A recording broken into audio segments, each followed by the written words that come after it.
और शुक्रवार के दिन माता लक्ष्मी के लिए अग्नि में आहुति दीजिए। महाराज, शाम के समय पर सूर्यास्त के पहले शिव महापुराण की कथा कहती है, अग्नि पुराण कहती है, नर्मदा पुराण कहती है, लिंग पुराण कहती है कि बेलपत्री के वृक्ष के नीचे, नीचे तो नीचे वो भी जाने दो, यहां तक वर्णन किया शिव महापुराण में तो कि बेलपत्री का जो फल होता है ना,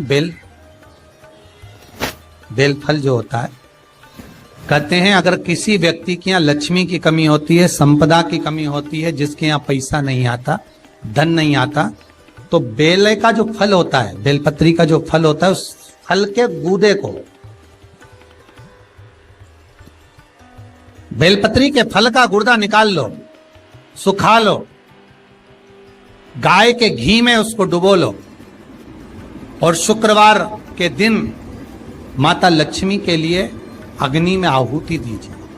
महाराज, शाम के समय पर सूर्यास्त के पहले ये जो आहुतियां हम बेले के गुर्दे के फल की गाय के घी में डुबोकर माता लक्ष्मी और भगवान विष्णु के नाम से देते हैं, महाराज 2 या 3 शुक्रवार करोगे, लक्ष्मी की कभी कमी नहीं आती, संपदा बढ़ती है। एक प्रयोग और कर देखना, कभी अगर मौका मिले आपको तो प्रयोग कर देखिए। लिंग पुराण के अंदर लिखा हुआ है, शिव पुराण में, लिंग पुराण में और स्कंद पुराण में कहा गया है कि अगर किसी ने बेले के फल का अगर थोड़ा सा भी गुर्दा पाया है, बेले के फल को खाया हो या बेल का रस पिया हो या बेल के फल का जूस पिया हो, अगर वो व्यक्ति का अनायास किसी कारणवश प्राण भी छूट गए हो, तो शिव महापुराण की कथा कहती है कि 27 दिन तक वो बेल के फल का रस उसके नस नस में रहता है, तो उस व्यक्ति को यम नहीं छूते, वो कैलाश पर निवास करता है। मर भी जाता है तो अधोगति में नहीं पड़ता, नरक नहीं भोगता, वो बैकुंठ पद का कामी हो, बैकुंठ का निवासी। ये जो शिव जी को चढ़ती बेलपत्री हुई, शमी पत्र हुआ, मदार का पुष्प, आंकड़े का जो पुष्प हुआ, ये सब साधारण नहीं है। साथ शंकर का एक एक गुण तत्व ग्रहण करने वाले, शंकर का अनुमोदन करने वाले, शिव को एक एक वस्तु जो चढ़ने वाली साधारण नहीं। महाराज, हम तो आपसे निवेदन पहले भी करे, आज फिर करते। मान लो आपको ऐसा लगता है कि घर में बीमारियां ज्यादा घेर रही है, तो एक बेल का टुकड़ा, बेले का फल का एक टुकड़ा अपने ही घर में कहीं पर भी कटोरी में रख दीजिए, शिव का स्मरण, सुख प्रदान करेगा। अगर थोड़ा बहुत रोग आ भी गया निकल जाएगा, पर बड़ी बीमारी में कोई फंस नहीं पाएगा, ज्यादा जनहानि नहीं हो, तकलीफ नहीं भोग पाए। शिव को प्रिय है।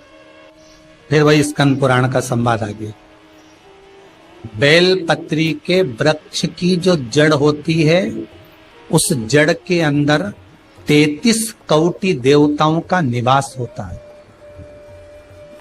68 करोड़ तीर्थ बेलपत्री के पेड़ के नीचे रहते हैं।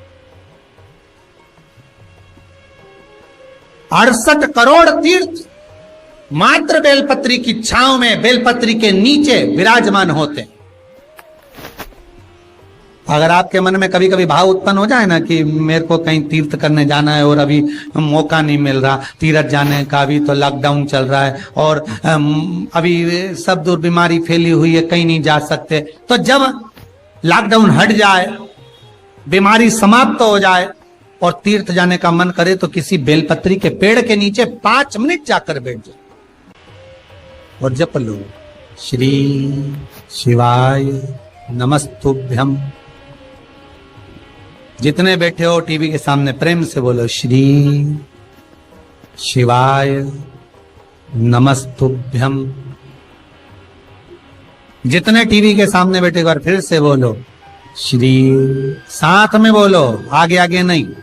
श्री शिवाय नमस्तुभ्यम। जब तुम्हारा मन करे मुझे चारों धाम जाना है, जब तुम्हारा मन करे कि मुझे काशी जाना है, जब तुम्हारा मन करे मुझे उज्जैनी जाना है, जब तुम्हारा मन करे कि मुझे ओमकारेश्वर, मुझे सोमनाथ जाना है, भीमा शंकर, बैद्यनाथ, मल्लिकार्जुन जाना है, केदारेश्वर जाना है, बस नागेश्वर जाना है, थोड़ी देर के लिए बेलपत्री के पेड़ के नीचे जाकर भी 68,000 तीर्थ सब बेलपत्री के वृक्ष के नीचे विराज। जहां पर देवराज के प्राण छूटे वहां बेलपत्री का पौधा है, बेलपत्री का वृक्ष है। हिंदू धर्म में आज भी रीति है, मरने वाले व्यक्ति, अब तो ये कोरोना महामारी में ना गाड़ी में भरे ने लेकर चले गए और जला दिया, पर पहले जो नियम था शास्त्रार्थ के अनुसार, जब कोई व्यक्ति मरता था उसको कंधे पर लेकर जाते थे, तो ले जाने के बाद में बीच राह में एक स्थान ऐसा आता था जहां पर अर्थी को उतारते थे। विश्राम स्थल पर उस अर्थी को उतारा जाता था, और वो केवल विश्राम स्थल ऐसे नहीं होता था, वहां पर बेलपत्री का पौधा होता था, पेड़ होता था। उस बेलपत्री के वृक्ष की छांव उस मुर्दे पर भी पड़ जाती थी तो उसको यम की केद नहीं भोगना पड़े, उसको यम की तृण नहीं भोगना पड़े। इसलिए उस बेलपत्री के पौधे के नीचे उसको विश्राम दिया जाता है, बेलपत्री के पौधे के नीचे उसको विश्रामता दी जाती। जब शिव कह रहे हैं देवराज तेरे प्राण छूटे, मना नहीं है तेरे प्राण छूटे, पर तेरे प्राण जहां छूटे वो बेलपत्री का वृक्ष था, और अब तुझे यहां नहीं रहना है, अब तुझे कैलाश पर रहना है। तो कैलाश पर क्यों? शंकर भगवान बोलते हैं ये मृत्यु लोक जो है ना, पृथ्वी, ये भूमि जो है ना, ये मेरी निवास स्थली है, ये मेरा घर है। इसलिए शंकर भगवान ने, भगवान विष्णु ने जब कहा था, भगवान विष्णु जब शंकर भगवान से बोले कि मैं आपसे मिलने आना चाहता हूं, तब शंकर भगवान बोले आ जाओ। तो भगवान विष्णु पृथ्वी से एक हाथ ऊपर पांव रखकर चल रहे थे। तो शंकर जी ने पूछा तुम पांव जमीन पर क्यों नहीं रखते, पृथ्वी पर रखो। शिव जी मैं पांव पृथ्वी पर नहीं रख, क्यों? नहीं नहीं नहीं नहीं, मैं पांव पृथ्वी पर नहीं रख सकता। आखिर क्यों? शंकर भगवान से भगवान विष्णु कहते हैं पूरी पृथ्वी पर छोटे छोटे कंकर नजर आते हैं, हर कंकर में मुझे शंकर नजर आते। जब कंकर में शंकर दिखेगा तो मैं पृथ्वी पर पांव कैसे रख सकता हूं? शिव जी बोले भाई नारायण, भगवान विष्णु से बोले है नारायण, अगर आप इतनी दूरी बनाकर रखेंगे तो फिर हमारे करीब में कौन आएगा? हम चाहते हैं कि आप हमसे मिलकर रहें, हम आपसे एक क्षण की दूरी सहन नहीं कर सकते। आप हमसे चिपक जाएं, लपट जाएं, आप हमसे रम जाएं, हम आप में रम जाएं। कुछ ऐसा कर दो, शंकर जी कह रहे हैं नारायण कुछ ऐसा कर दो कि शंकर नारायण से दूर नहीं रहे, नारायण शंकर से दूर नहीं रहे, ऐसा कुछ कर दिया जाए। तब भगवान शिव ने भगवान विष्णु से कहा एक काम हो सकता है कि आप सांप बन जाओ। भगवान विष्णु ने पूछा मैं सांप बन जाऊं क्यों? शंकर भगवान कहते हैं सांप बन जाओगे तो मैं गले में आपको डालकर रखूंगा, आप मुझसे चिपके रहोगे, मैं आपसे चिपका रहूंगा, आप मुझसे लगे रहेंगे, मैं आपसे लगा रहूंगा, दूरी नहीं रहेगी एक क्षण की भी।